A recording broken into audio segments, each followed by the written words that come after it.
Waqt it-tnedija tal-kunċert tal-Pink October bris il-Fondazzjoni Marigold, iċ-chairperson tal-Fondazzjoni, is-Sinjura Michelle Muscat, saħqet fuq l-importanza li tinelep il-biża' għaliex il-biża' qed tkun ta' deterrent li qed iżomm lin-nies milli jeżaminaw lilhom infushom dwar il-kanċer tas-sider. Ma jistax ikun inħallu dil-biża' tikmandana.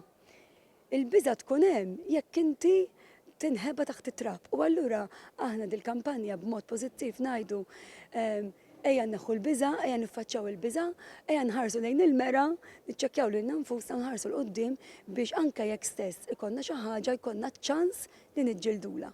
Din is-sena l-Fondazzjoni se tkun qed tikkampanja wkoll dwar il-kanċer fil-prostata u t-testikoli fix-xahar ta' Novembru biex ikun hawn aktar għarfien fost l-irġiel ta' kull età.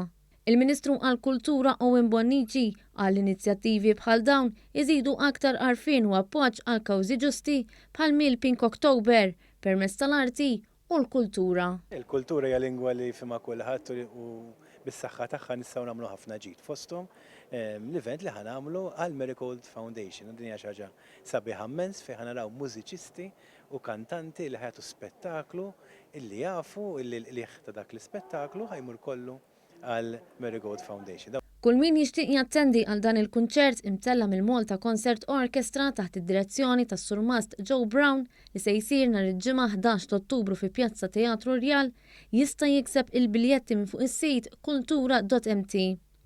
Id-dħul kollu minn dan il-kunċert se jmur għal Fondazzjoni Marigold bħala parti mill-kampanja tal-Pink October.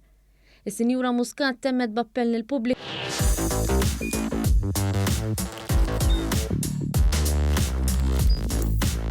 Idħol fuq one.com.mt u hemmhekk tista' tara l-programmi kollha li jxandru fuq One permezz ta' One Play.